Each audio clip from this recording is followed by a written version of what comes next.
नमस्कार, NB news देख रहे हैं। यहाँ पर मैं हूं आपके साथ मुस्कान। स्वागत है आप सभी का राजधानी लाइव में। प्रदेश में चाचा भतीजे के बीच चल रही रार अब खुलकर सामने आने लगी है।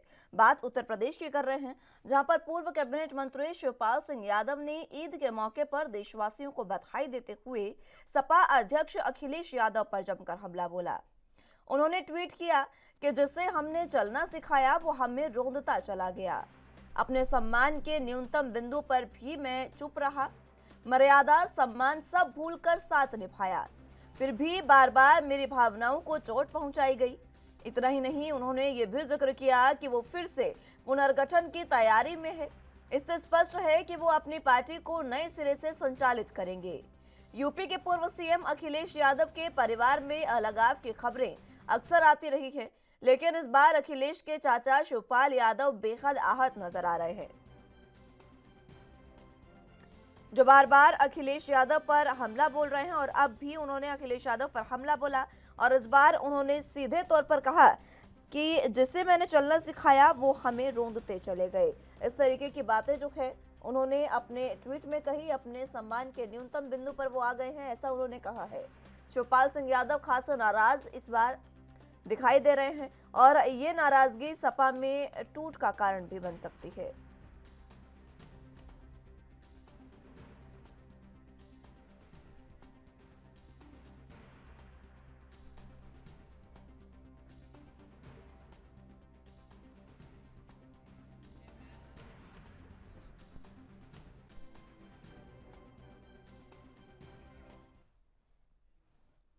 इसी खबर पर जरा जानकारी के लिए लखनऊ से संवाददाता जितेंद्र चौहान हमारे साथ मौजूद हैं।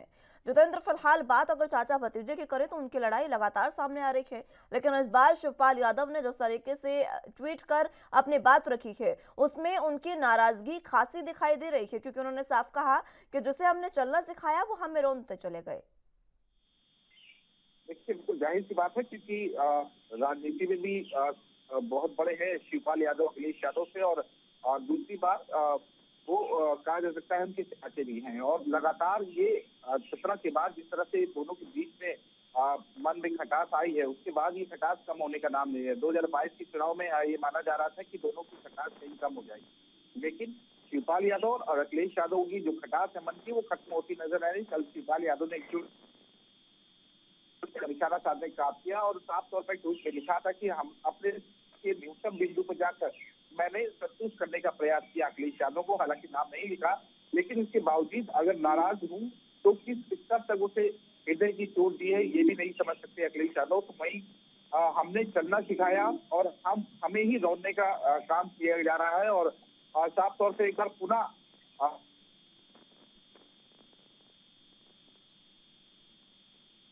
इस तरह का ट्वीट को कहीं शिवपाल यादव के बीच में, दोनों के बीच में जो खटास है वो कहीं ना कहीं शिवपाल यादव ने अपने दर्द बयां किया।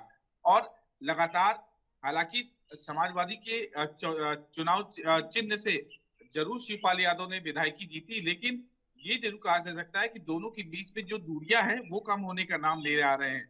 और लगातार शिवपाल इस बात को अखिलेश यादव को समझाने की कोशिश कर रहे हैं, लेकिन अखिलेश यादव भी नहीं समझ रहे हैं। और लगातार वो इस तरह की बातें ट्वीट करके कल जिस तरह से शिवपाल यादव ने अखिलेश यादव को कही, तो जाहिर सी बात है कि दोनों की दूरियां कम होने का नाम नहीं ले रहे हैं। क्योंकि प्रदेश में चाचा भतीजे के बीच जो बात चल रही है वो खुलकर सामने आ गई है। और शिवपाल यादव ईद के मौके देशवासियों को बधाई तो दी, लेकिन सपा अध्यक्ष है अखिलेश यादव, उन पर कहीं ना कहीं ट्वीट करके उन्होंने अपनी हृदय की पीड़ा और अखिलेश यादव पर जो अखिलेश यादव उनसे जोड़ने का काम नहीं कर रहे उसको बताने का काम किया है शिवपाल यादव ने। जितेंद्र, फिलहाल जिस तरीके से ये टूट चल रही है, हालांकि ये कोई पहली बार नहीं है। अखिलेश यादव के परिवार से, सपा परिवार से बहुत बार इस तरीके की चीजें सामने आई है। जब परिवारवाद की बातें सामने आई हो, परिवार में नाराजगी की बातें सामने आई हो, अब जिस तरीके की ये बातें सामने आई है, बहुत लंबे समय बाद एक बार फिर से सपा अध्यक्ष अखिलेश यादव और प्रसपा अध्यक्ष शिवपाल यादव दोनों एक साथ आए थे। उसके बाद एक बार फिर से ये जो देख रही है यहाँ पर खटास देखने को मिल रही है, क्या एक बार फिर से टूट का कारण ये बन सकती है? देखिए, बिल्कुल जाहिर सी बात है कि चाचा भतीजे के बीच में टूट की बात कहा जा सकता है। हालांकि ये दोनों पहले ही अलग हो गए और उन्होंने अखिलेश यादव ने समाजवादी पार्टी की बागडोर संभाली तो वहीं शिवपाल यादव ने प्रगतिशील अपनी पार्टी बनाई। लेकिन ये दोनों की कड़ी ही मुलायम सिंह यादव जोड़ के रखे हुए, लेकिन चाचा भतीजे का जो प्रेम है वो नजर नहीं आ रहा है। ये माना जा रहा था कि 2022 के चुनाव में ये इस तरह की जो नजदीकियां है वो नजर आएंगी, लेकिन नजदीकियां चुनाव के खत्म होते ही वो खत्म हो गई। और लगातार शिवपाल यादव, पहले भी अखिलेश यादव कहने की कि जब विधायक दल की बैठक बुलाई गई थी तो शिवपाल यादव को नहीं बुलाया गया था, तो भी शिवपाल यादव ने कहा था कि हमें पार्टी से निकाल दें। अगर अखिलेश यादव चाहते हैं कि हमें और नहीं हमको साथ में रखना चाहते तो हमें पार्टी में निकाल दें। मैं भी समाजवादी चिन्ह से जीता था और विधायक होने के नाते मुझे बुलाना चाहिए, लेकिन अखिलेश यादव ने नहीं बुलाया। और जब दोबारा बुलाया गया तो शिवपाल यादव नहीं गए। तो दोनों के बीच में जो दूरियां है वो लगातार कम होती नजर नहीं आ रही है। और बात की जाए तो लंबे समय से इन दोनों के रिश्ते बीच में जो खटास है वो लगातार सामने आ रही है। कुछ दिन पहले भी शिवपाल यादव ने बीजेपी के जाने की चर्चा की बात कही गई थी और उस बात पर जोर पकड़ा गया था, लेकिन अखिलेश यादव के बीजेपी को लेकर उन्होंने कहा था कि हमारे चाचा को लेना चाहती है बीजेपी तो ले ले, और अच्छी बात यह है कि क्यों देर कर रहे हैं, ऐसा भी अखिलेश यादव ने कहा था। और दोनों की जो दूरियां हैं, यूं कहें आपसी दूरियां, वो लगातार बढ़ती नजर आ रही है। और कल ट्वीट के मौके पर ईद के अवसर पर शिवपाल ने अपने दर्द बयां किया है। ठीक है जितेंद्र, बहुत शुक्रिया आपका हमारे साथ जुड़ने के लिए और तमाम अहम जानकारी हम तक पहुंचाने के लिए। तो चलिए खबरों में आगे बढ़ते हैं। दिल्ली के जहांगीरपुरी में हनुमान जन्मोत्सव यानी 16 अप्रैल को हुई हिंसा में जिस तरीके से विवाद हुआ और उसके बाद बुलडोजर की कार्रवाई हुई, उस पर अब आम आदमी पार्टी ने तंज कसा है। आपको बता दें कि इस पर राजनीति लगातार जारी है। इस मामले के बाद सुप्रीम कोर्ट के आदेश के बाद अवैध निर्माण तोड़ने की कार्रवाई हालांकि रोक दी गई थी, लेकिन अब इसे लेकर दिल्ली सरकार ने भारतीय जनता पार्टी पर निशाना साधा। आम आदमी पार्टी की प्रवक्ता आतिशी ने कहा कि बीजेपी पिछले कई दिनों से बुलडोजर की राजनीति कर रही है, जगह जगह धमकी दी जा रही है। आम आदमी पार्टी विधायक आतिशी ने आगे कहा कि घर दुकानों पर बुलडोजर की धमकी, उगाही की राजनीति चल रही है। अब ये उगाही मंदिरों तक पहुंच चुकी है। सरोजनी नगर इलाके में अब 4 मंदिरों पर बुलडोजर की धमकी दी जा रही है। ऐसा काम श्रीनिवासपुरी में भी हुआ था। मंदिर के गेट पर निवास नोटिस लगे हुए हैं। बीजेपी की पैसे की हवस ऐसी हो गई है कि भगवान की गुल्लक तक पहुंच गई है, ये आतिशी ने कहा।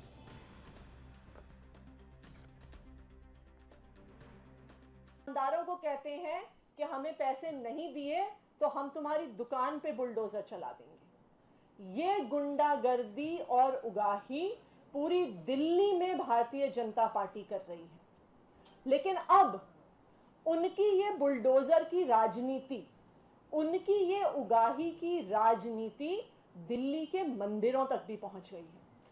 कुछ दिन पहले दिल्ली के श्रीनिवासपुरी के इलाके में नीलकंठ महादेव मंदिर पर बुलडोजर चलाने की धमकी भारतीय जनता पार्टी ने दी, उनकी केंद्र सरकार ने दी। और अब सरोजनी नगर के इलाके में 4 मंदिरों पर बुलडोजर चलाने की धमकी भारतीय जनता पार्टी की केंद्र सरकार द्वारा दी जा रही है। ये नोटिस मेरे सामने है। ये नोटिस है जो केंद्र सरकार की मिनिस्ट्री ऑफ अर्बन हाउसिंग के द्वारा अलग अलग मंदिरों पर लगाए जा रहे हैं। ये आप देख सकते हैं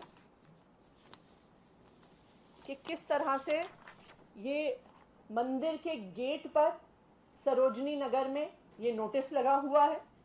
ये नोटिस सरोजनी नगर के प्राचीन शिव मंदिर पे लगा हुआ है। ये नोटिस सरोजनी नगर के एच ब्लॉक के साई मंदिर पर लगा हुआ है और ये तीसरा नोटिस सरोजनी नगर के जे ब्लॉक के शनि। इस खबर पर ज्यादा जानकारी के लिए दिल्ली से संवाददाता राजीव तिवारी हमारे साथ मौजूद हैं। राजीव, फिलहाल जिस तरीके से बुलडोजर की राजनीति तो हमें देखने को मिल ही रही है, लेकिन अब एक बार फिर से आरोप प्रत्यारोप का दौर शुरू हो चुका है और आतिशी ने इसकी शुरुआत कर दी है।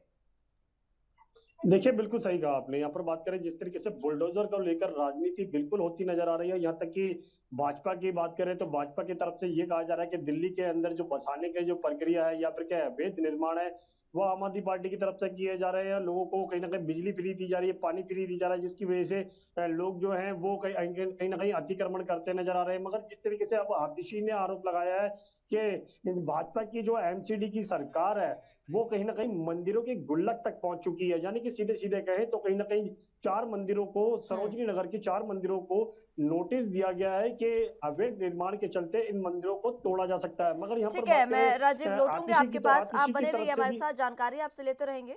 फिलहाल वक्त एक छोटे से ब्रेक का है, फौरन हाजिर होंगे।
ब्रेक के बाद एक बार फिर से स्वागत है आप सभी का राजधानी लाइव में। तो बात दिल्ली की कर रहे थे, जहां पर बीजेपी की बुलडोजर नीति को लेकर आरोप प्रत्यारोप का दौर शुरू हो चुका है।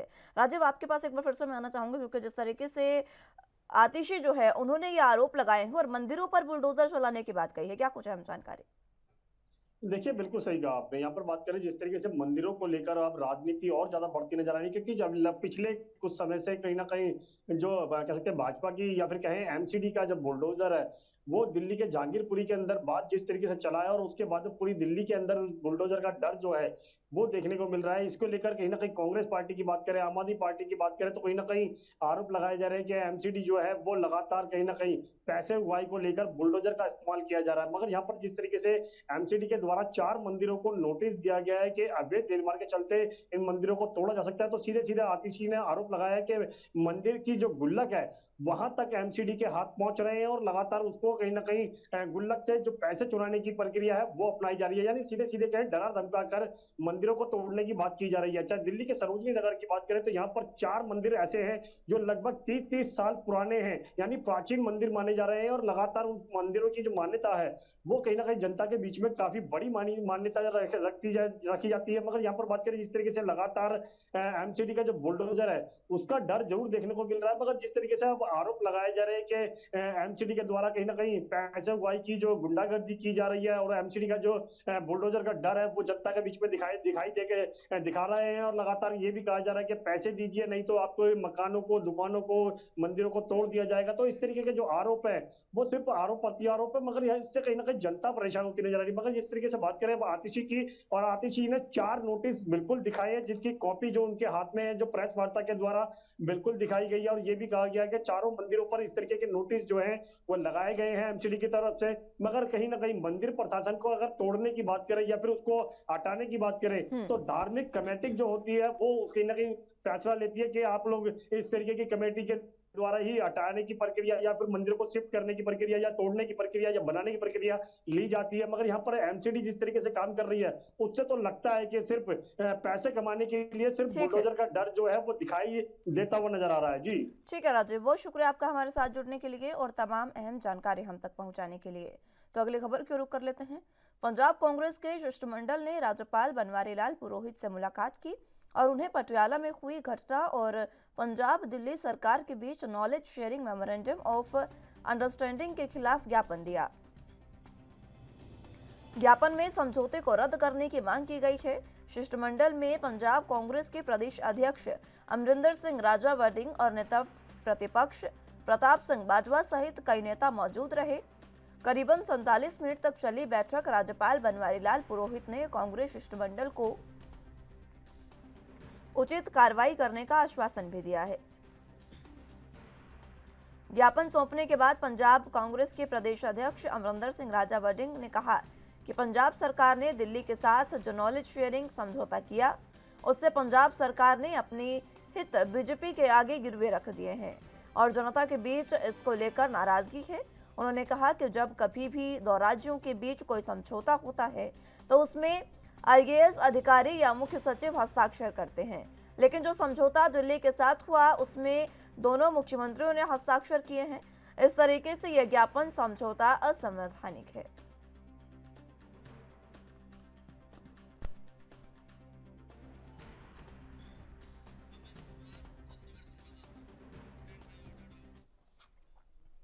इस खबर पर ज्यादा जानकारी के लिए चंडीगढ़ से संवाददाता अमित कुमार हमारे साथ मौजूद हैं।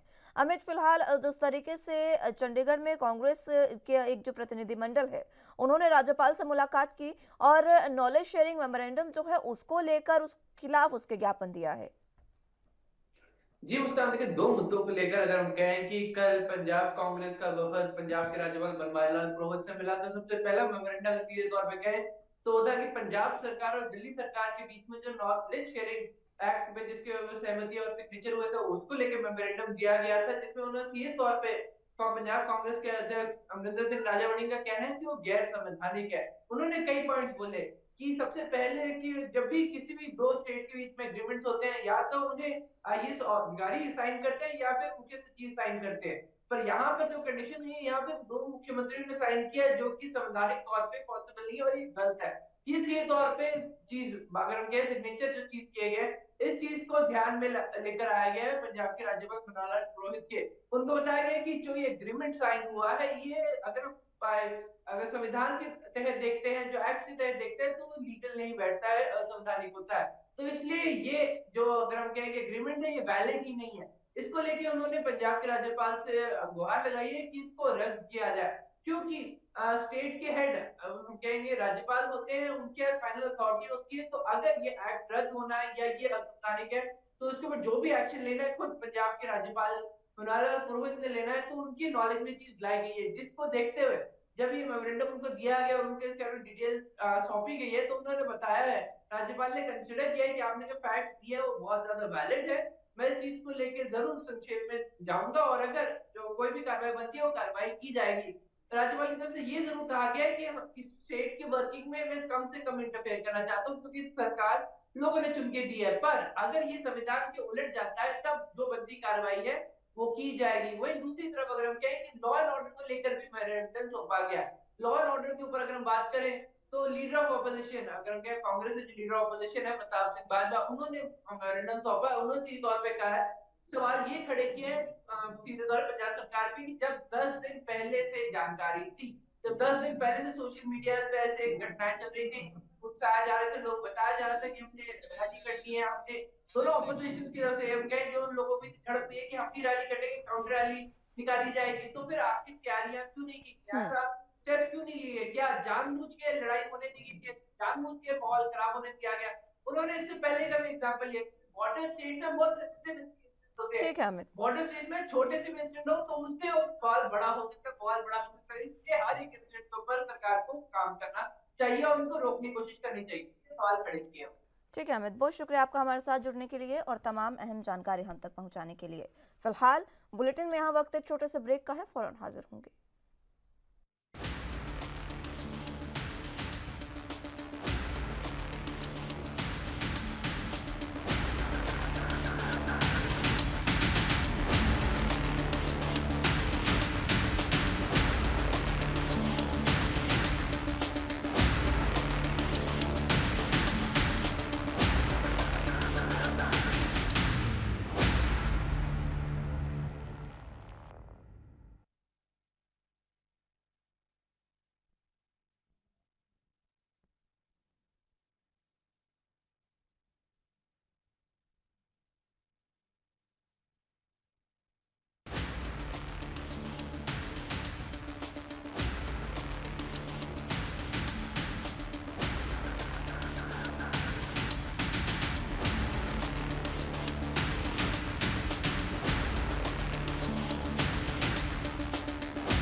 ब्रेक के बाद एक बार फिर से स्वागत है आप सभी का राजधानी लाइव में। तो बात अब देश की आर्थिक राजधानी मुंबई की कर लेते हैं, जहां पर मस्जिदों से लाउडस्पीकर हटाए जाने की मांग को लेकर सुर्खियों में आए मनसे अध्यक्ष राज ठाकरे पर महाविकास अघाड़ी सरकार ने शिकंजा कसने की तैयारी शुरू कर दी है।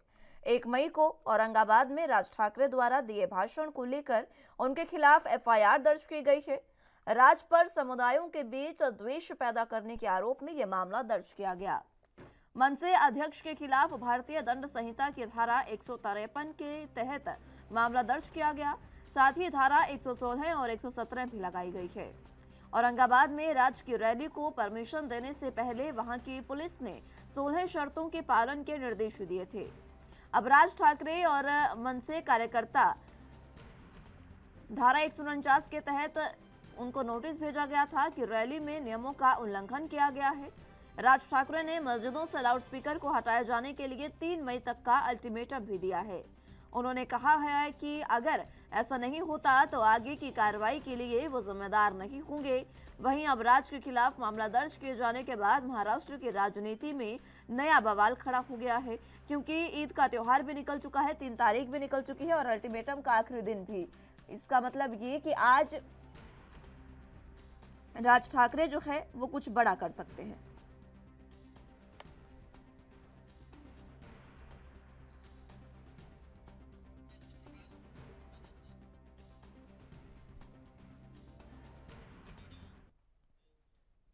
इस खबर पर ज्यादा जानकारी के लिए मुंबई से संवाददाता सत्यप्रकाश सोनी हमारे साथ मौजूद हैं। सत्यप्रकाश, फिलहाल जिस तरीके से बात की जाए मनसे अध्यक्ष की, तो उन पर अब कार्रवाई की बात की गई है, FIR उन पर दर्ज की गई है, क्या कुछ अहम जानकारी? बिल्कुल मुस्कान जी, देखिए राज ठाकरे को जिस तरह से रैली से पहले बताया गया था कि 16 शर्तों का पालन करना बेहद अनिवार्य होगा, उन्होंने इस शर्तों का पालन नहीं किया। इस लिहाज से मुंबई पुलिस आयुक्त होम मिनिस्टर ने सीधे तौर पर बोला था कि राज ठाकरे द्वारा जारी किए गए सभी भाषण के वीडियो की जांच की जाएगी। इस वीडियो के जरिए अगर राज ठाकरे ने किसी तरह का उल्लंघन किया है तो उनके ऊपर मामला दर्ज किया जाएगा। कल पूरे दिन सियासी हलचल तेज रही। इस बीच मुख्यमंत्री उद्धव ठाकरे ने सीधे तौर पर आदेश मुंबई पुलिस और होम मिनिस्टर को दिया है कि अगर कोई गलती करता है तो उसमें सोचने की जरूरत नहीं है, तुरंत पुलिस को अधिकार है कि उस पर मामला दर्ज किया जाए। इस लिहाज से देखा गया कि राज ठाकरे ने जिस तरह से अपने भाषण में सांप्रदायिक भावनाओं को बिगाड़ने और कानून का पालन नहीं करने के तहत उनके ऊपर मामला दर्ज किया गया। इस बीच राज ठाकरे अपने दादर घर स्थित लोगों से अभिवादन करते हुए दिखे। सीधे तौर पर बताया जा रहा है कि राज ठाकरे ने बताने की कोशिश की कि उनको पर भले ही मामला दर्ज किया गया है, लेकिन वो अपने घर में मौजूद है, सुरक्षित है और स्वस्थ है। तो इस तरह की राजनीति जो है महाराष्ट्र में अब खेली जा रही है।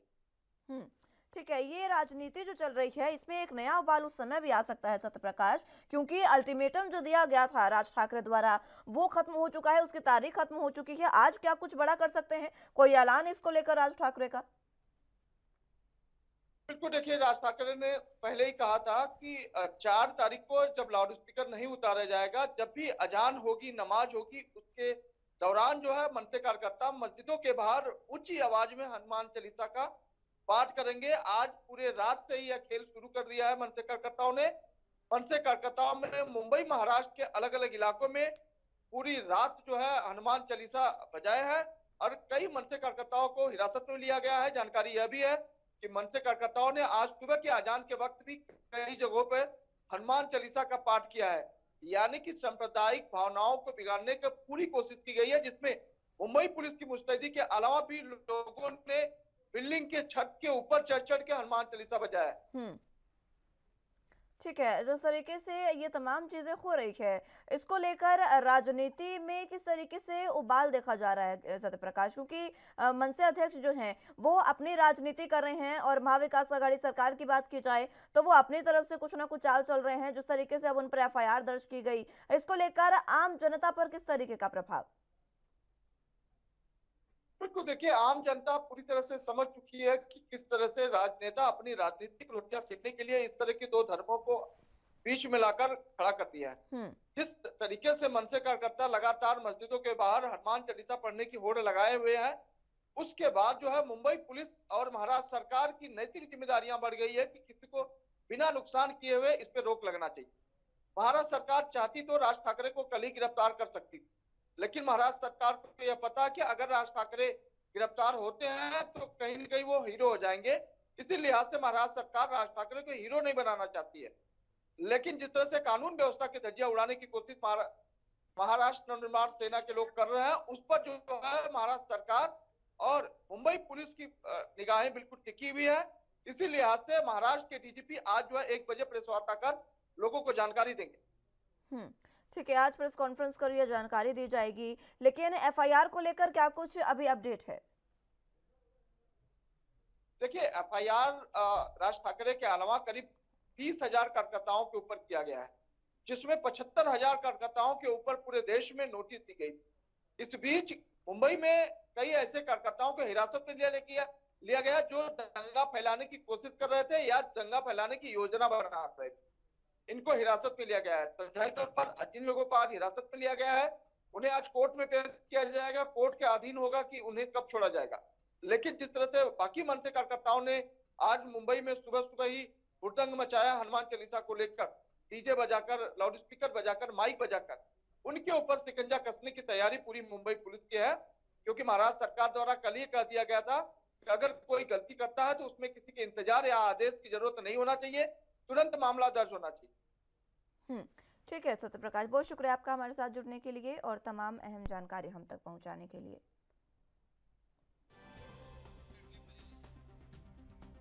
तो फिलहाल महाविकास अघाड़ी सरकार जो है वो लगातार एक्शन में दिख रही है और राज ठाकरे पर एफआईआर जो है वो दर्ज की गई है। लेकिन अब राज ठाकरे भी आज प्रेस कॉन्फ्रेंस कर अलग अपनी जानकारी देंगे और जिस तरीके से उन्होंने अल्टीमेटम दिया था, उस अल्टीमेटम के बाद उस अल्टीमेटम को आखिरी दिन जो था वो भी समाप्त हो गया है। आज उन्होंने ये ऐलान किया था कि जहाँ भी अजान होगी वहाँ पर मस्जिदों के सामने बैठकर लाउड स्पीकर्स में हनुमान चालीसा बजाई जाएगी। अब ये देखना होगा कि अब महाराष्ट्र की राजनीति किस ओर मोड़ लेती है, क्योंकि जिस तरीके से लगातार हिंदू मुस्लिम की राजनीति महाराष्ट्र में की जा रही है उसको लेकर अब जनता भी ये समझने लगी है कि मात्र ये राजनीतिक पर्याय है जिसकी वजह से ये तमाम चीजें हो रही है।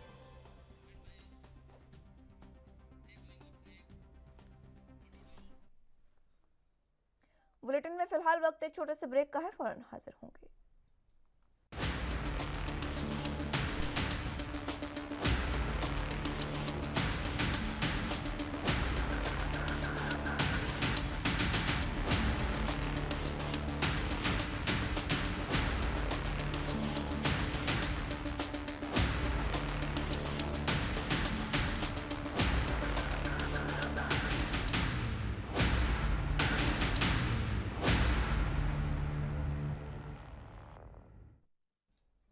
ब्रेक के बाद एक बार फिर से स्वागत है आप सभी का। तो खबरों में आगे बढ़ते हैं।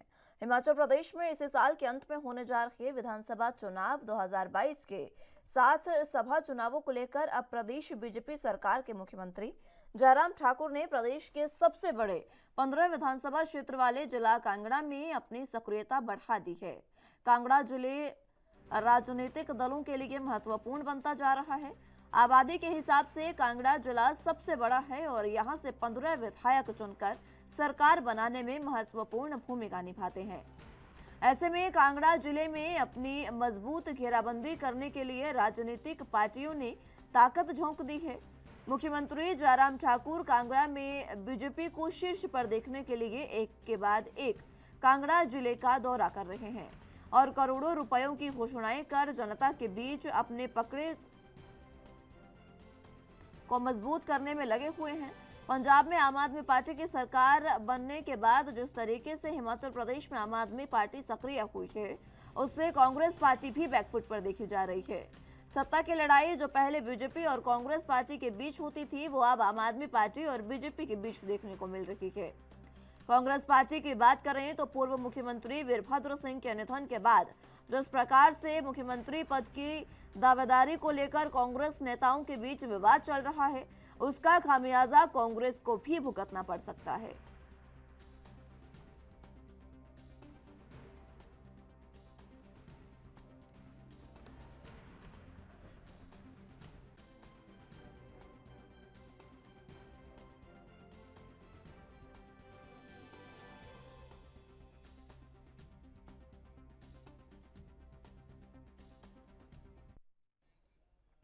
इसी खबर पर ज्यादा जानकारी के लिए संजय अग्रवाल संवाददाता धर्मशाला से हमारे साथ मौजूद हैं।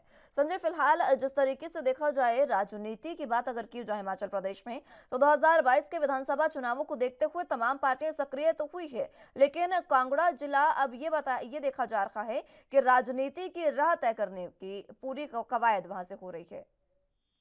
हाँ मुस्कान मैडम जी, मैं आपको बता दूं कि हिमाचल प्रदेश में कांगड़ा जिला सबसे बड़ा जिला है, जहाँ पे 15 विधानसभा के क्षेत्र पड़ते हैं। पिछले 2017 के चुनावों की बात करें तो यहाँ से भाजपा ने जो 11 सीटें ली थी और कांग्रेस के खाते में 3 सीटें आई थी। तो कांगड़ा विधानसभा ऐसा क्षेत्र है प्रदेश के लिए कि यहाँ से ही प्रदेश से सरकार जो है बनना तय होती है, और पूरा जो भी जितने भी दल है, बेशक कांग्रेस हो भाजपा हो, उनका पूरा फोकस जिला कांगड़ा पे लगातार बना रहता है।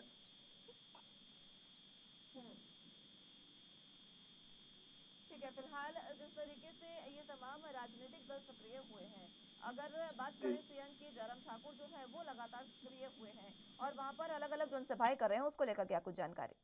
जी मैं बताऊं कि पिछले एक महीने में प्रदेश के मुख्यमंत्री जयराम ठाकुर 4 बार कांगड़ा के दौरे पर आ चुके हैं और भिन्न के क्षेत्रों में जनसभाएं करके करोड़ों रुपए की घोषणाएं कर रहे हैं, ताकि किसी प्रकार से जनता का ध्यान वो अपनी ओर आकर्षित कर सके, ताकि आने वाले विधानसभाओं में वो अपने वोट जो है वो पक्के कर सके, ताकि एक बार फिर भाजपा जो है अपनी सरकार को रिपीट कर सके प्रदेश में। बाकी पार्टियों का क्या कुछ हाल है संजय फिलहाल? मैं आपको बताना चाहती हूँ, पीछे जो अपने अभी पीछे हाल में जो पंजाब में विधानसभा चुनाव हुए, उसमें आम आदमी पार्टी ने जो वहाँ पे फतेह की है, उसको लेके हिमाचल में भी आम आदमी पार्टी में अपनी सक्रियता बढ़ाई हुई है। अभी गत दिनों जो अपना शाहपुर में चंबी में अरविंद केजरीवाल ने रैली की, उसको लेकर भाजपा और कांग्रेस की परेशानियां थोड़ी बढ़ गई हैं। इसलिए अब भाजपा की जो पहले लड़ाई भाजपा और कांग्रेस में थी, अब भाजपा देखा जा रहा है कि पूरा आम आदमी पार्टी पर फोकस बनाकर चली हुई है।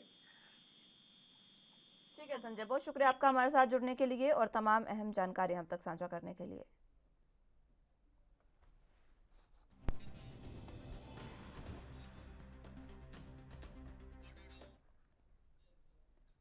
मध्य प्रदेश के गृह मंत्री डॉक्टर नरोत्तम मिश्रा ने प्रदेश में बढ़ते कोरोना के मामलों को लेकर जनता से न घबराने की अपील की है। उन्होंने कहा कि मध्य प्रदेश में लगातार कोरोना के मामले बढ़ते जा रहे हैं। इसी बीच 13 मरीज ठीक भी हुए हैं और एक्टिव केस की संख्या फिलहाल 203 है। प्रदेश की जनता को चिंता करने की कोई भी जरूरत नहीं, बस सावधानी बरतने की जरूरत है। मध्य प्रदेश में कोरोना नियंत्रण में है, पूरे तरीके से निगरानी और ध्यान रखा जा रहा है। वहीं खुद मुख्यमंत्री शिवराज सिंह चौहान निगरानी बनाए हुए हैं, ये भी उन्होंने कहा। इसी के साथ प्रदेश के गृह मंत्री नरोत्तम मिश्रा ने ग्वालियर चंबल में कांग्रेस की बैठक पर कहा कि कांग्रेस सिर्फ बैठक ही कर सकती है, बैठक की चिंता किसी कांग्रेसी को नहीं है। वहीं सोमवार को भोपाल में शिक्षक कांग्रेस के अधिवेशन में कमलनाथ की पुरानी पेंशन स्कीम बहाली के बयान पर नरोत्तम मिश्रा ने कहा कि कर्मचारियों ने मन बना लिया है कांग्रेस को पेंशन देने का। कांग्रेस की सरकार ने सत्ता में रहते हुए किसानों का कर्जा माफ किया नहीं, अब कर्मचारियों की बात कर रहे हैं। अब कर्मचारी कांग्रेस के नेताओं को पेंशन देंगे।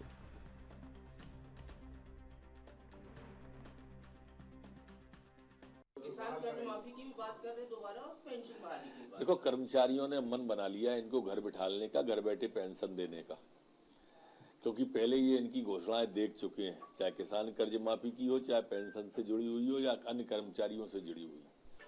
एक भी वादा पूरा नहीं किया था, इसलिए इनको ही पेंशन देंगे, अब कर्मचारी देंगे। शिवराज सिंह जी की सरकार कर्मचारी हितैषी सरकार है, किसान हितैषी सरकार है, ये साबित हो गया। एक आदमी का 2 लाख माफ नहीं किया, राष्ट्रीय अध्यक्ष से झूठ बुलवा दिया था। कमलनाथ जी बैठक की शुरुआत करेंगे और जमीनी स्थानीय नेताओं को जिम्मेदारी चुनाव की देने वाली है। ये बैठकें ही कर सकते हैं और बैठकें करें, किसने रोका है? बाकी आप चिंता किसी को भी नहीं है इन बैठकों की। कोरोना बड़ी तेजी से फैल रहा है और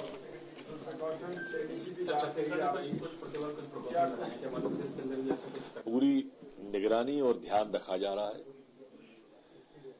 स्थिति नियंत्रण में है, सावधानियां रखने का सबको बोला ही जाता है। मुख्यमंत्री जी स्वयं भी कोरोना की समीक्षा कर रहे हैं। हमारे पास में पर्याप्त वैक्सीनेशन, पर्याप्त सैंपल कनेक्शन और सारी व्यवस्थाएं पर्याप्त हैं। अभी घबराने की आवश्यकता नहीं है। कहीं भी इस तरह का वेरिएंट नहीं है जो चिंताजनक हो, और इसलिए हम निगाह रखे हुए। कोरोना के पिछले 24 घंटे में 26 नए प्रकरण आए हैं।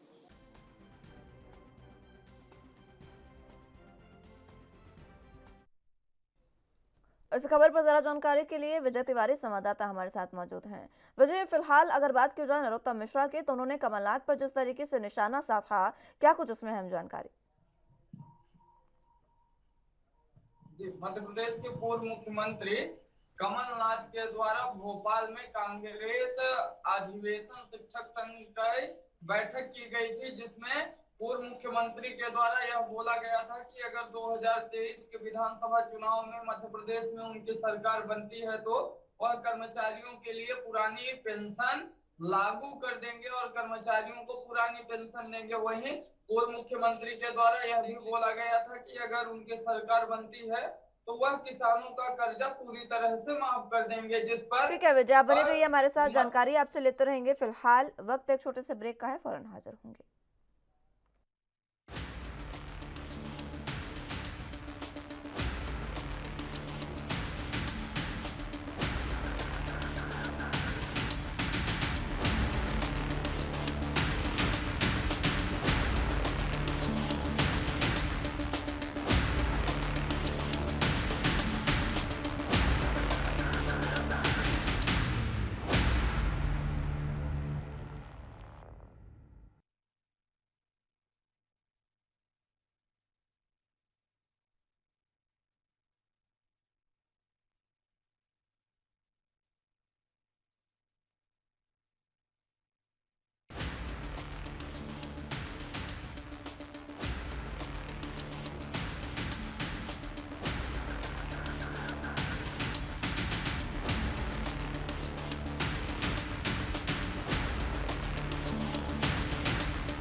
ब्रेक के बाद एक बार फिर से स्वागत है आप सभी का। तो बात मध्य प्रदेश की कर रहे हैं, विजय तिवारी हमारे साथ मौजूद हैं।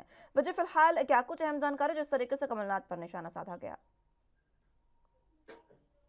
मध्य प्रदेश के गृह मंत्री डॉक्टर नरोत्तम मिश्रा के द्वारा प्रेस वार्ता आयोजित करके पूर्व मुख्यमंत्री कमलनाथ के पुरानी पेंशन वाले वादे पर उन्होंने पलटवार किया है और कहा कि जब उनकी सरकार मध्य प्रदेश में थी तब तो उन्होंने कर्मचारियों के लिए पेंशन बहाली नहीं कर लिया और वो कर्मचारियों का ध्यान नहीं दिया, लेकिन अब वह जब विपक्ष में है तब उनके द्वारा यह बोला जा रहा है कि जब उनकी सरकार बनेगी तब उनके द्वारा कर्मचारियों की पुरानी पेंशन बहाली की जाएगी।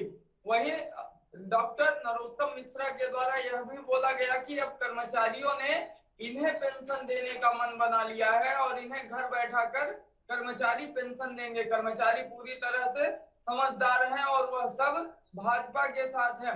वहीं कमलनाथ के बयान पर जो उन्होंने किसानों की कर्ज माफी वाला बयान दिया था, इस पर भी डॉक्टर नरोत्तम मिश्रा के द्वारा पलटवार किया गया और बोला गया कि जब उनकी सरकार थी तब कमलनाथ के द्वारा किसानों का कर्जा माफ नहीं किया गया और अब बोला जा रहा है कि किसानों का कर्ज माफ कर दिया जाएगा।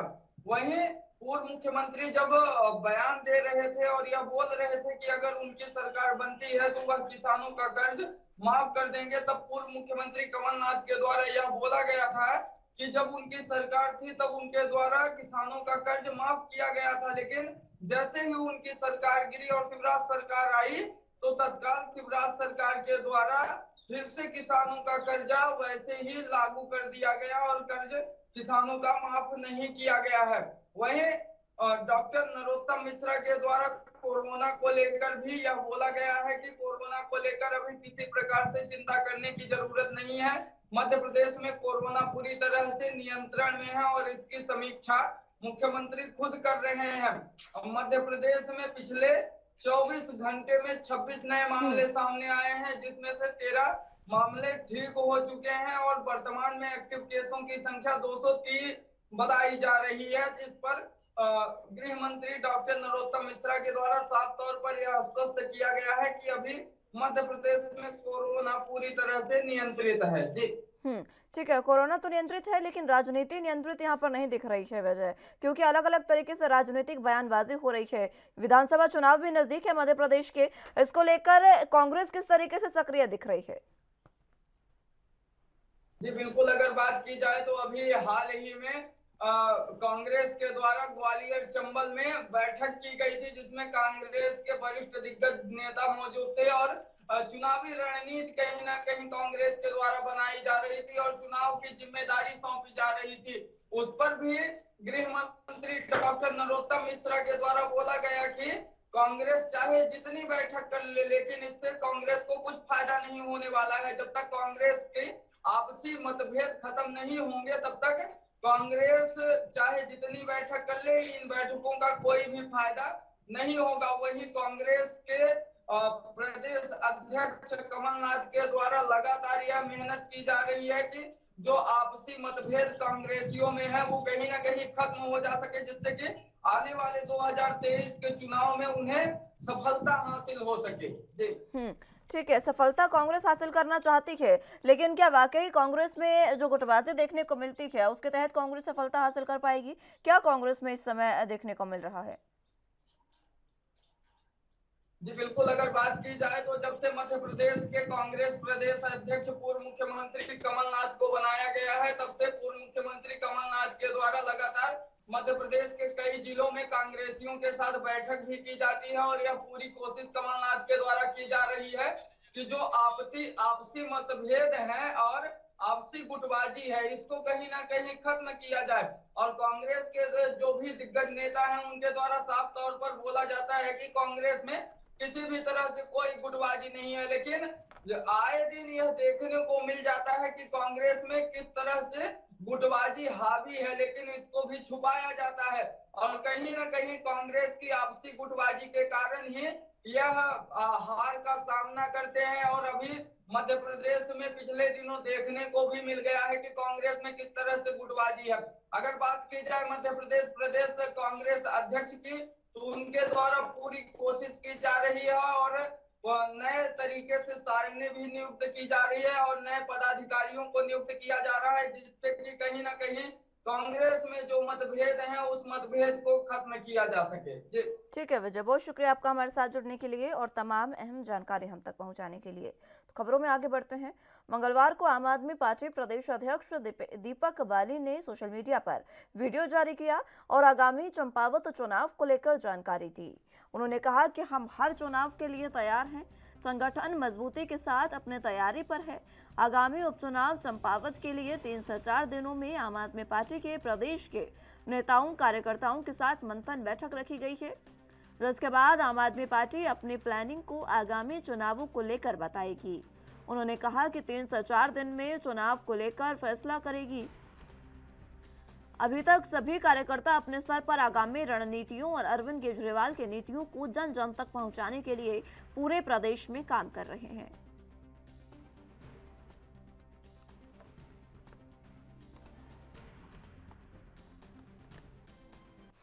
चंपावत चुनाव को लेकर जल्द ही प्रदेश में आम आदमी पार्टी के हमारे प्रदेश के नेताओं और चंपावत के कार्यकर्ताओं के साथ बैठक रखी गई है। अगले 3 से 4 दिनों में इस पर उपचुनाव पर चंपावत उपचुनाव पर निर्णय ले लिया जाएगा। अभी आम आदमी पार्टी के कार्यकर्ता दोबारा से पूरे हौसले के साथ प्रदेश भर में लोगों को जोड़ने का काम कर रहे हैं। संगठन बनाने पर काम शुरू हो चुका है और जल्द ही आपको उपचुनाव को लेकर जो फैसला है पार्टी का, उसको अवगत कराया जाएगा।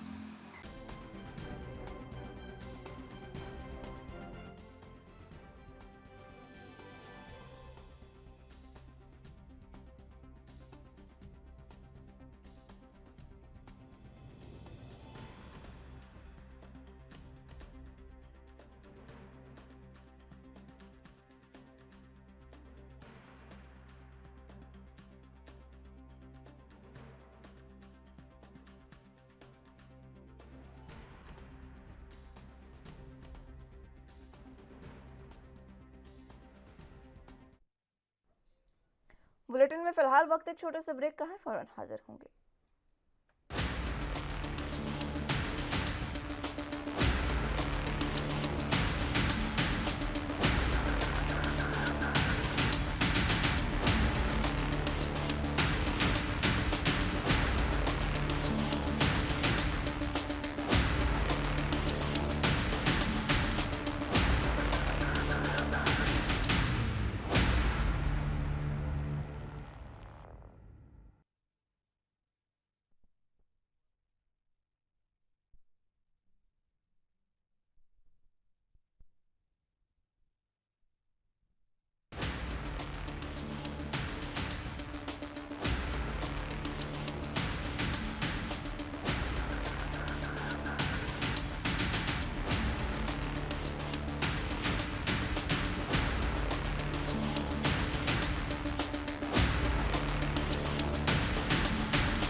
ब्रेक के बाद एक बार फिर से स्वागत है आप सभी का। तो बात उत्तराखंड की कर रहे थे, जिस तरीके से उत्तराखंड में आम आदमी पार्टी अब सक्रिय हुई है और इसी को लेकर आम आदमी पार्टी के प्रदेश अध्यक्ष दीपक बाली ने एक वीडियो जारी किया और उन्हें बताया कि कुछ ही दिनों बाद आम आदमी पार्टी अब चुनावों को लेकर एक बैठक करेगी। इसी पर ज्यादा जानकारी के लिए देहरादून से संवाददाता अमित चौधरी हमारे साथ मौजूद हैं। अमित, फिलहाल जिस तरीके से आम आदमी पार्टी सक्रिय हो रही है, ये साफ देखा जा रहा है कि इस बार जो जंग होगी वो बीजेपी और आम आदमी पार्टी के बीच होगी। मुस्कान, देखिए, बिल्कुल आम आदमी पार्टी की बात करें, उत्तराखंड में तीसरे मोर्चा बनने के इरादे से उतरी आम आदमी पार्टी। हालांकि अभी उत्तराखंड में कोई कमाल नहीं कर पाई है। 2000 अभी जो चुनाव बीते हैं उत्तराखंड में, विधानसभा चुनाव, उसमें हालांकि पूरी सक्रियता के साथ साथ सभी 17 विधानसभा में आम आदमी पार्टी की तरफ से प्रत्याशी उतारे गए थे, लेकिन एक भी प्रत्याशी उनका नहीं जीता। अभी उत्तराखंड की बात करें, बहुत मेहनत की जरूरत है। हालांकि जो उनके नव नियुक्त यहाँ पर प्रदेश अध्यक्ष हैं दीपक बाली, उनका साफ तौर से एक वीडियो वायरल हुआ है। उसमें उन्होंने कहा कि आम आदमी पार्टी पूरी तैयारी के साथ उत्तराखंड के अंदर दोबारा से काम करेगी। कार्यकारिणी अभी हालांकि भंग की गई है, नई कार्यकारिणी बनाने की बात की गई है, नए प्रदेश अध्यक्ष है, समय लगेगा अभी, क्योंकि कार्यकारिणी बनानी है, प्रदेश प्रवक्ता बनाने हैं, तमाम कार्यकर्ता बनाने हैं। और उसी बीच पंचायत यहाँ पर बात करें, उपचुनाव है चंपावत में, तो वहां पर को लेकर के उन्होंने साफ तौर से कहा है कि किसी भी चुनाव के लिए वो तैयार है और अभी यहाँ कार्यकर्ताओं के साथ बैठक करनी है, मुलाकात करनी है। लेकिन उसका सबसे बड़ी बात, आम आदमी पार्टी में अगर कोई भी निर्णय लिया जाता है, कोई भी यहाँ पर कदम उठाया जाता है, तो पार्टी हाईकमान और पार्टी के जो मुखिया है अरविंद केजरीवाल, उनसे यहाँ पर राय मशवरा भेज दिया जाता है। उनकी तरफ से कोई इशारा होता है, आदेश होता है, तब आम आदमी पार्टी वो कार्य करती है। अभी उपचुनाव को लेकर के ऐसी कोई बात सामने नहीं आई है कि आम आदमी पार्टी यहाँ पर चुनाव लड़ेगी भी या नहीं, या लड़ेगी तो किस प्रत्याशी को यहाँ पर उतारेगी। हालांकि प्रदेश अध्यक्ष ने साफ किया है कि अभी 3-4 दिन के अंदर यहाँ पर निर्णय लिया जाएगा। अरविंद केजरीवाल के साथ बैठक होनी होगी और यहाँ बातचीत होगी, उसके बाद कहीं ना कहीं कोई निर्णय यहाँ पर लिया जाना है। बैठक के बाद ये निर्णय लिया जाएगा, लेकिन जमीनी स्तर पर हकीकत क्या दिखाई दे रही है? क्या आम आदमी पार्टी इतनी सक्रिय है जमीनी स्तर पर कि वो चंपावत में उपचुनाव लड़े? हाँ बिल्कुल मुस्कान, मैं आपको बताऊं कि बीते विधानसभा चुनाव में कहीं ना कहीं जिस तरीके से आम आदमी पार्टी सक्रिय थी, एक छाप जरूर छोड़ी है उत्तराखंड के अंदर। आम आदमी पार्टी ने एक सोच को लेकर जरूर आई थी, और शिक्षा नीति की बात करें, बेरोजगारी को लेकर बात करें, फिर अरविंद केजरीवाल यहाँ पर लगातार उत्तराखंड के दौरे करते आए। मनीष सिसोदिया जो मुख्यमंत्री थे, उनकी तरफ से लगातार दौरे किए गए। कई यहाँ पर केंद्रीय मंत्री जो दिल्ली सरकार के, वो यहाँ पर लगातार आते रहे। तो एक कहीं ना कहीं उत्तराखंड के अंदर छाप जरूर छोड़ी गई है।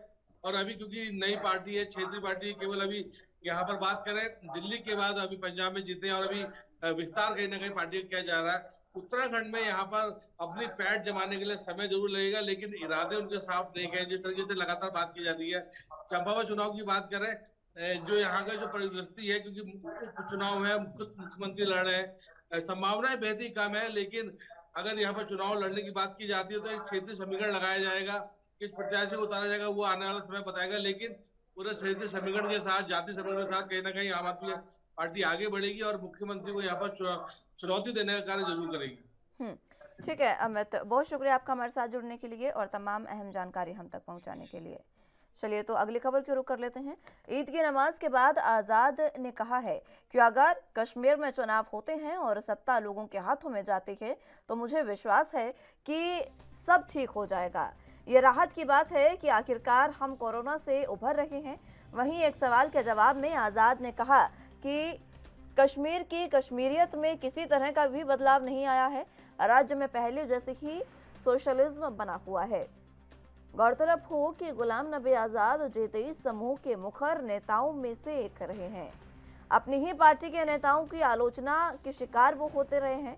5 राज्यों के विधानसभा चुनाव में कांग्रेस की करारी हार के बाद उन्होंने पार्टी की अध्यक्ष सोनिया गांधी से मुलाकात भी की थी और इस दौरान आज़ाद ने कांग्रेस की लगातार हार पर आलाकमान को साफ संकेत भी दिया था और इस बीच एक बार फिर से उन्होंने जम्मू कश्मीर पर बयान दिया।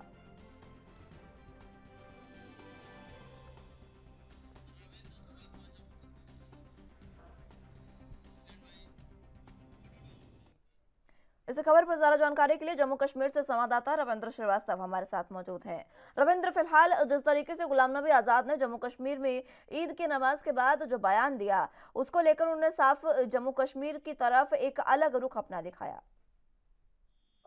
देखिए मुस्कान, गुलाम नबी आज़ाद राष्ट्रीय स्तर के नेता हैं और बड़े नेता के तौर पर उनको पहचाना जाता है। कांग्रेस से राज्यसभा सांसद भी रहे हैं और 2005 से लेकर 2008 तक जम्मू कश्मीर के मुख्यमंत्री भी रह चुके हैं। और कल ईद की नमाज के बाद उन्होंने कहा है कि जम्मू कश्मीर में चुनाव होते हैं और सत्ता लोगों के हाथ में जाती है तो उन्हें विश्वास है कि सब ठीक हो जाएगा। और राहत की बात है कि आखिरकार हम कोरोना से उबर रहे हैं। और एक सवाल के जवाब में आज़ाद ने कहा कश्मीर की कश्मीरियत जो है उसमें किसी तरह का बदलाव जो है वो नहीं आया है। राज्य में पहले जैसा ही सोशलिज्म जो है वो है, लेकिन कहीं ना कहीं जिस प्रकार से जम्मू कश्मीर की खास करके कश्मीर केंद्रित पार्टियां जो हैं वो लगातार मांग कर रही है और जम्मू से भी अब आवाज उठ रही है कि किसी ना किसी तरीके से चुनाव जो है वो हो जाए, क्योंकि एक जो राज्य था उसको यूटी का दर्जा दे दिया गया और राज्य के हालात जो हैं वो अभी पहले जैसे नहीं रहे हैं। बहुत हद तक आतंकवाद जो है उस पर लगाम लगी है और अगर लोगों की आकांक्षाओं पे खरा उतरना है तो जो सत्ता है वो लोगों के हाथ में आ जानी चाहिए और ताकि लोग जो है अपना काम करवा सकें, अपने इलाके का विकास करवा सकें। पर कहीं ना कहीं कहा जाए तो गुलाम नबी आज़ाद के जो ये बयान आया है उसके अलग मायने भी देखे जा रहे हैं, क्योंकि जिस प्रकार से चुनाव जो हैं वो अगर होते हैं तो उसमें इनकी जो छवि है वो सामने उभर कर आएगी, क्योंकि ये कांग्रेस पार्टी से मुखर भी रहे हैं। जब प्रधानमंत्री नरेंद्र मोदी ने इनकी तारीफ की थी रिटायरमेंट पर, जब राज्यसभा से रिटायर हुए थे तब प्रधानमंत्री नरेंद्र मोदी ने जमकर तारीफ भी की थी और कहा था कि आज़ाद हमेशा से ही जम्मू कश्मीर की बेहतरी के लिए काम करते रहे हैं और आज़ाद ने पीएम मोदी का धन्यवाद भी दिया था। और इसके बाद कांग्रेस कहीं ना कहीं जो आला कमान है वो नाराज थी और अब ऐसे में बयान आया है तो एक परिदृश्य देखा जाए तो जम्मू कश्मीर में जिस प्रकार से परिसीमन का अंतिम चरण खत्म हो चुका है और जल्द चुनाव हो जाएंगे, तो ऐसे में इनका बयान आना अपने आप में मायने रखता है। मुस्कान, ठीक है, फिलहाल इनका बयान जिस तरीके से आया और बीजेपी का इस पर कोई तंज, क्योंकि लगातार जब भी इस तरीके के बयान सामने आते हैं तो बीजेपी सबसे पहले मुखर होती है। जी देखिए, अभी तक फिलहाल इस पर भाजपा की तरफ से ना प्रदेश और ना ही केंद्र की भाजपा की तरफ से कोई बयान जो है वो सामने आया है। लेकिन कहा जाए तो जिस प्रकार से बयान दिया गया है तो कहीं ना कहीं भाजपा की आला कमान जो है उसकी भी नजर रहेगी। और क्योंकि जम्मू कश्मीर के अंदर मैं आपको बताऊं मुस्कान, इस समय कांग्रेस के अंदर बड़ी कला जो है वो चल रही है। 2 धड़े जो है वो जम्मू कश्मीर के अंदर बने हुए हैं। एक धड़ा गुलाम नबी आज़ाद का है और दूसरा गुलाम अहमद मीर का है। तो कहीं ना कहीं देखा जाए तो लगातार इनमें टकराव भी होता रहता है और यही वजह है कि अब भाजपा की खास तौर पर इन पर नजर रहेगी कि आखिरकार इनका अगला कदम क्या होगा। लेकिन इनके बयान के मायने अगर देखे जाए तो जिस प्रकार से इन्होंने बयान दिया है तो ये कहीं ना कहीं राजनीति में हलचल लाने वाला है, क्योंकि चुनाव आने वाले हैं, हो सकता है कि ये कांग्रेस से मुकर होकर अपनी पार्टी या किसी और पार्टी में भी जा सकते हैं, ऐसी आशंका जो है मुस्कान जताई जा रही है। ठीक है रविंद्र, बहुत शुक्रिया आपका हमारे साथ जुड़ने के लिए और तमाम अहम जानकारी हम तक पहुंचाने के लिए। फिलहाल के लिए राजधानी लाइव में मेरे साथ बस इतना ही। तमाम अहम खबरों के लिए आप देखते रहे एनबी न्यूज। नमस्कार।